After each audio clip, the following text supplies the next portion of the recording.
I got a TV knocked over and a coffee table knocked over. Oh God, dogs are dead. 2 dead dogs. Corey, come up here, cover this door, this window. Got it. A shooter executed a mother, father, their 2 young children, and the family's 3 dogs in southwest suburban Romeoville. That is where the suspected offender's vehicle was found. Police there pulled over the car. You can see exactly where that is over in Catoosa. September 17th, 2023. The day begins with a sense of unease. You try calling your sister, no answer. You call her husband, still nothing. Hours slip by and the silence grows louder. Finally, fear takes control. You get in the car and drive to their home in Romeoville, Illinois. The house sits still, blinds drawn like any other suburban Sunday. But something feels different. You knock on the door, no response. No footsteps, no laughter from the kids, not even the bark of their dogs. Dread coils in your chest. You dial the police, asking for a wellness check. Officers arrive, knock several times, then force open the door. What they find inside is not just tragic, it's beyond comprehension. There's a light on one of the back ones. The back one? Hey, I got a TV knocked over and a coffee table knocked over.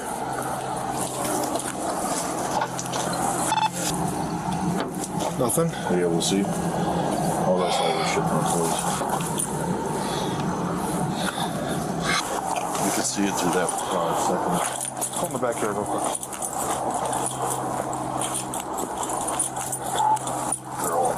They're all myself and 167 are going towards the back there, just heads up. There's a window, right? Yeah. Here, I'll cover this window. This window's open. No, it's not. Oh God, dogs are dead. 2 dead dogs. I need more units here. Hold this. 350. I got 2 dead dogs, TV's knocked over, and a coffee table knocked over in the front room. Tempo. Units from 367. I'm waiting for at least one more to make entry. Can you have fire stage? No worries. I'm going to force entry to the back. I got enough units here. We're going to get going. You with me. We're coming up 23. You guys hold the front, okay? From a position of cover, please. I don't know if anybody's in there or not. Boom, move up, move up. 399 up 23. How many dead dogs you got? We got 1 dead dog right here. We got a second dead dog over to the left. All right, watch out. 4 bodies.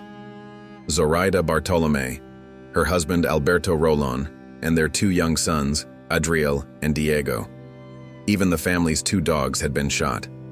20 rounds fired, a family erased in the night. And behind the massacre was not a stranger, not a random criminal, but someone who knew them. The warning signs appeared when neither Zoraida nor Alberto showed up for work that morning. Their colleagues were immediately concerned. Both were dependable employees, never the type to miss a shift without notice. Phone calls went unanswered, texts went unread. When relatives also failed to get a response, they requested a welfare check. Romeoville police officers arrived around 8:30 p.m. and knocked repeatedly.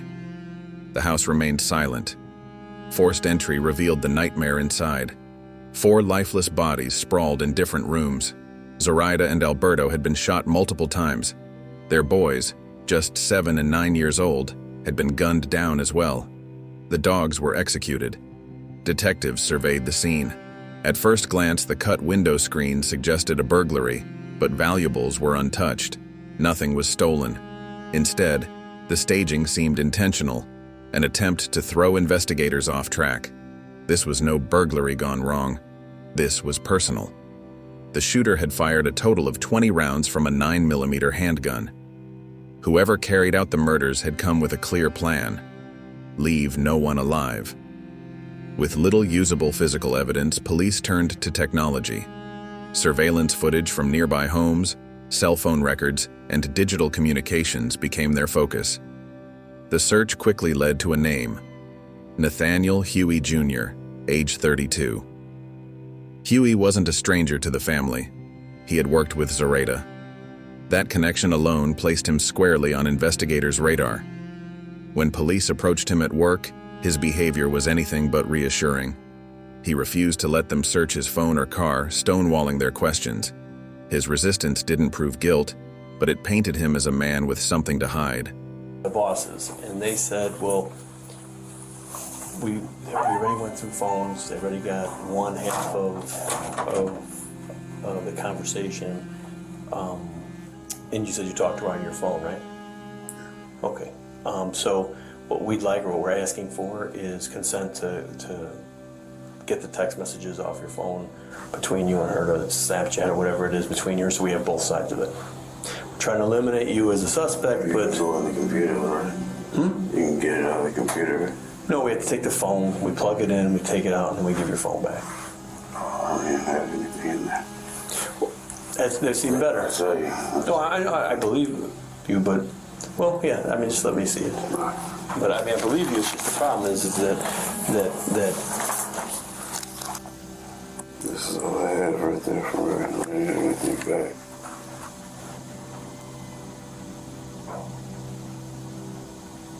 oh, this from this morning? Yeah. Everything else, though, you have to grab it from the computer. Well, I mean, it'll be on there. It'll be on your phone. You can't. Still in the thing. In the catch. When you delete stuff, it's never actually... So let's just say you have like a 64 gig phone, you use about 58 of it, the rest is the catch, it stays in the catch. I mean, on our side of it, we can get a search warrant, to go through the phone, and it'll take a little longer, but on the fastest way would be consent, pull it off and give your phone back, than it would be to, and again, I explained to you earlier, I'm trying to eliminate you. Yeah. I mean, we have a deceased girl and her last fling or boyfriend or whatever is you, and I'm sure that if you're an outsider looking in, who's your suspect? I have to. If I can verify and say, no, I went through his phone. There's no threats. They seemed to be good together. There was no threats. There was no animosity between the two of them. There was no fighting. There was none of that stuff. Eliminate it. Just go on the computer, Chief. I don't give up my phone. You know what I'm saying? I understand. I'm just telling you, it's. I completely understand what you're saying, and I'm not even trying to give you guys a hard time, but taking my phone and all that, and you already told me you can get it from. We can get her side of it. I can't get your side. That's the problem. So I can get her side of it. If where she's got her phone, I can get that side of it. How about this? How about I come see you guys later today after work or something like that? Because Detectives began to dig deeper. Who was Nathaniel Huey, and why would he want an entire family dead? To the outside world, Zoraida Bartolomei and Alberto Rolon lived a stable life. Married for nearly a decade, they were raising two energetic sons, balancing work, school, and family routines like any suburban household. But behind the curtain of normalcy, Zoraida carried a secret. She had been having an affair with Nathaniel Huey. Huey's own life was complicated. Since 2015, he had been in a long-term relationship with Ermelinda Palomo, a mother and grandmother who saw in him a chance for stability. Nathaniel also had 3 children of his own and operated a small security business called Black Bear Security. To outsiders, he seemed hardworking, even reliable. But the truth was darker. In 2017, he was convicted of aggravated DUI, serving jail time and probation. His temper was unpredictable, his judgment often reckless. His relationship with Ermelinda wasn't built on solid ground either. Infidelity had been a recurring problem, and when his affair with Zoraida came to light, it cracked open every fragile seam in his life. Detectives interviewing family and friends learned that Zoraida had been under strain. Her marriage to Alberto was strained by money issues, and her connection to Nathaniel had become a source of turmoil. On the other side, Ermelinda's household was buckling under the weight of suspicion and betrayal. 2 families, 2 lives colliding in secret, and that collision would prove catastrophic. Ermelinda began noticing the changes first. Nathaniel's phone, once casually left lying around, was now guarded like a vault. His excuses for late nights and odd absences grew weaker. Instinct told her something was wrong. Eventually, she uncovered the truth. Nathaniel was seeing Zoraida. But instead of ending the relationship, Ermelinda took a more sinister path. She decided to manipulate Nathaniel back under her control. She created fake online personas, posing as members of a violent Mexican cartel. Through text apps and social media, she began sending threatening messages to Nathaniel. The messages claimed he was being watched, his loyalty questioned. They warned him that Zoraida was not just a mistress, she was an infiltrator, a mole. In Nathaniel's mind, paranoia took root. He began to believe he wasn't just cheating, he was in danger. Ermelinda's deception twisted the narrative until he saw Zoraida not as a lover, but as a threat. But Ermelinda didn't stop there. She also targeted Zoraida and Alberto directly.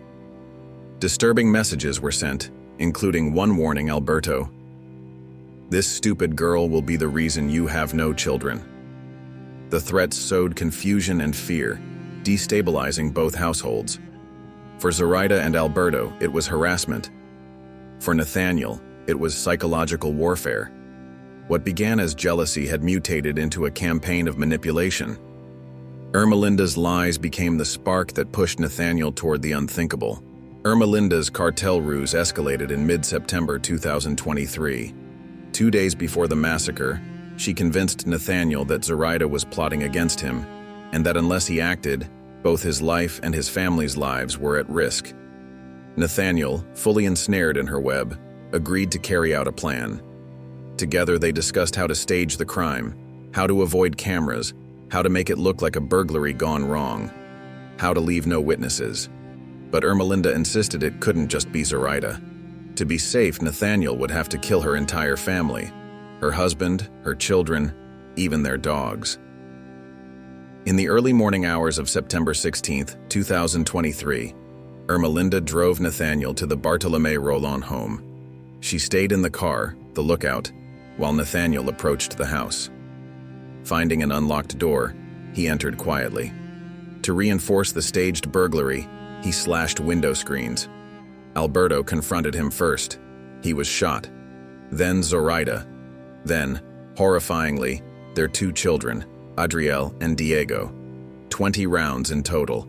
Even the dogs were not spared. Before leaving, Nathaniel spray-painted the walls, a bizarre, confusing touch meant to muddy the scene. By the time he returned to Ermelinda's vehicle, 4 lives were gone, a family annihilated, and a suburban home forever scarred as a crime scene. By September 18th, police zeroed in on Nathaniel and Ermelinda. Detectives visited their Streamwood, Illinois home looking for answers. Hello. Hi, Ermelinda. My name is Detective Garcia. Hello. From the Romeoville Police Department. This is Detective Wagner. Hello. I know you know what's going on and why you were here. Okay? I know you were talking on the phone with your husband right now. Husband Okay. or boyfriend? He's just a boyfriend. Okay. Does he live here with you? How long have you guys been together? 2015. Okay. We're investigating a murder. Okay? Who murdered someone? So, we have in our possession some phones, okay? And in those phones, we're doing what it's called a phone dump. So what happens is if anybody's talking on a text app that you can download, for example, Text Now, we can retrieve those messages. Okay. We have retrieved those messages, all right? We've read them. They're pretty clear that somebody's pretty upset at the victim, okay? Is there any way that these text messages are going to come back to you? Yeah. How long have you known Huey? Since probably 2015. Okay. Why are you scared of him? Oh, I'm not scared. Why? Okay. Why are you scared right now? Because when I called him, because I was scared, I didn't know where he was.